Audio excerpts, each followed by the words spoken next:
Bonjour à tous, je suis Agathe Devry, voyante, spécialiste dans la boule de cristal. J'utilise aussi des tarots en support. Je fais aussi les lignes de la main si vous me les envoyez en photo, mais là il faut bien scanner vos lignes de la main. J'utilise le pendule aussi, mes oracles et mes tarots. Enfin ceux qui m'ont eu en visio et ceux qui me suivent sur YouTube, sur TikTok ou Instagram savent à peu près comment je fonctionne. Vous pouvez me retrouver donc sur la plateforme Wengo au numéro 01 75 75 40 42 et mon identifiant est le 77 572. Si vous donnez en plus le code Agathe en majuscule, vous aurez vos 10 € offerts et vous serez rattaché à moi en tant que filleule. Donc pour bénéficier de certaines réductions assez intéressantes. Ça c'est si vous appelez, vous aurez 10 € offerts. Si vous le faites par internet, vous serez un de mes filleuls en écrivant Agathe en majuscule. Donc aujourd'hui, nous allons parler du signe astrologique du serpent, de ses particularités. Comme ça vous aidera à comprendre quand je fais l'astrologie chinoise mensuelle, signe par signe. Donc là, les particularités du serpent, donc on l'associe aussi au signe du taureau.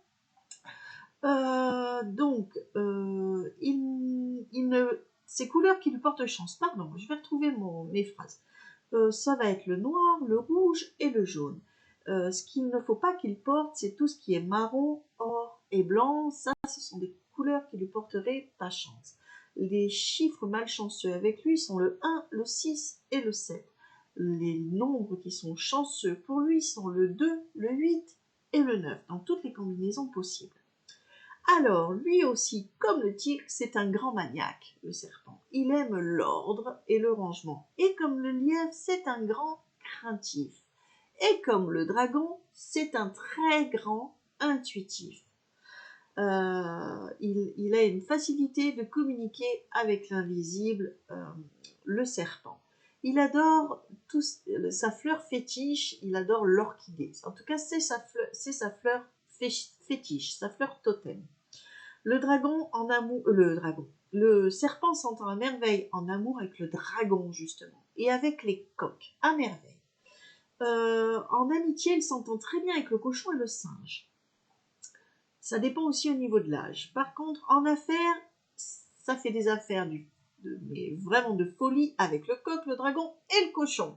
Si vous avez des contrats signés avec ces gens-là, vous êtes sûr que ça va être des partenaires flamboyants. Ne s'entend pas du tout, mais alors pas du tout, avec les chèvres et les lièvres. Le serpent, dans ses mauvaises qualités, il peut souffrir de rancune. On peut aussi lui reprocher son côté solitaire. Il est doué d'un charme incroyable, et d'ailleurs il charme magnifiquement. Il est cultivé, et c'est un prévoyant. Il aime bien prévoir. Il communique donc très facilement avec tout ce qui est du monde de l'invisible, et il aime continuellement s'instruire. C'est un ami extrêmement dévoué. Il est sage, c'est un pacificateur. C'est quelqu'un qui aime la vérité. Il n'aime pas l'échec non plus. Il ne pardonne pas non plus la trahison. Et quand je dis pas, c'est-à-dire qu'il ne pardonnera jamais à la personne qui l'aura trahi, ne serait-ce qu'une seule fois. Faut pas mentir au serpent. Il peut être aussi très mauvais perdant dans son mauvais côté. Il est sélectif et introverti. Il peut être très jaloux et possessif. Et il est mystérieux. Alors ça peut être un défaut comme une qualité. Moi personnellement, j'aime les gens mystérieux. Il souffre d'une très grande maniaquerie. Mais bon. C'est un grand amoureux de travail. Par contre, il se cherche longtemps dans le travail. Il va avoir une multitude d'activités professionnelles, ce qui peut faire paraître qu'un serpent n'est pas fiable en collaborateur. Ça dépend au niveau de la maturité et de l'âge du serpent, parce que c'est vrai qu'il se cherche beaucoup.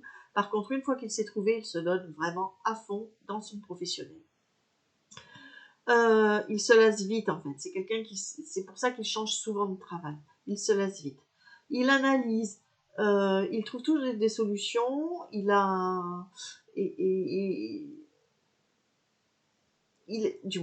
il essaye de toujours trouver des solutions et il analyse. Par contre, il a une capacité d'analyse qui est assez parfaite. Il aime trouver des solutions. Il a un pouvoir magnétique. Même s'il est craintif, il a quand même un pouvoir. Il attire les gens à lui un peu comme le dragon. C'est son côté aussi peut-être spirituel. Il est quand même extrêmement craintif, donc allez-y doucement si vous êtes en relation avec un serpent. Les métiers qui lui réussissent à merveille, ce sont tout ce qui est sociologue, les chercheurs, les journalistes. C'est aussi un lanceur d'alerte. Et un vrai, celui-là. C'est aussi tous les métiers de comptable, hein, c'est son esprit analytique, ça. Il est aussi un enquêteur hors pair, son côté méthodique. Il enquête à merveille. C'est les commissaires, les policiers, c'est vraiment des enquêteurs magnifiques. Si vous devez embaucher quelqu'un pour faire des recherches, si en plus la personne est serpent, vous êtes sûr que les recherches vont être menées à bien. Il adore le luxe. Il est attiré par l'argent. Il adore l'argent, bien qu'il soit, pour son mauvais côté, très radin. Parfois. Les personnes du signe du serpent en astrologie chinoise sont, par exemple, Cyril Lignac, il est serpent. Omar Sy est serpent. Kenny West aussi est serpent. Patrick Sébastien est du signe du serpent aussi. Sinon, son mois préféré, excusez, j'ai mon chien qui c'est un petit bulldog, hein, je vous l'ai dit pour ceux qui me connaissent, et elle a tendance à ronfler, je l'apaise quand je fais des vidéos, elle s'endort. Le mois préféré ou le mois où il est le plus doué ou le plus à l'aise pour le serpent, c'est le mois de mai. Voilà mes amis, vous pouvez me retrouver sur la plateforme Astro Center Wengo pour une voyance, une guidance. Je suis Agathe Devry au 01 75 75 40 42. Mon identifiant est le 77 572. N'oubliez pas que la prochaine vidéo, nous parlerons des particularités du signe astrologique du cheval. Je vous dis à très vite. Merci de m'avoir écouté. Tout ça.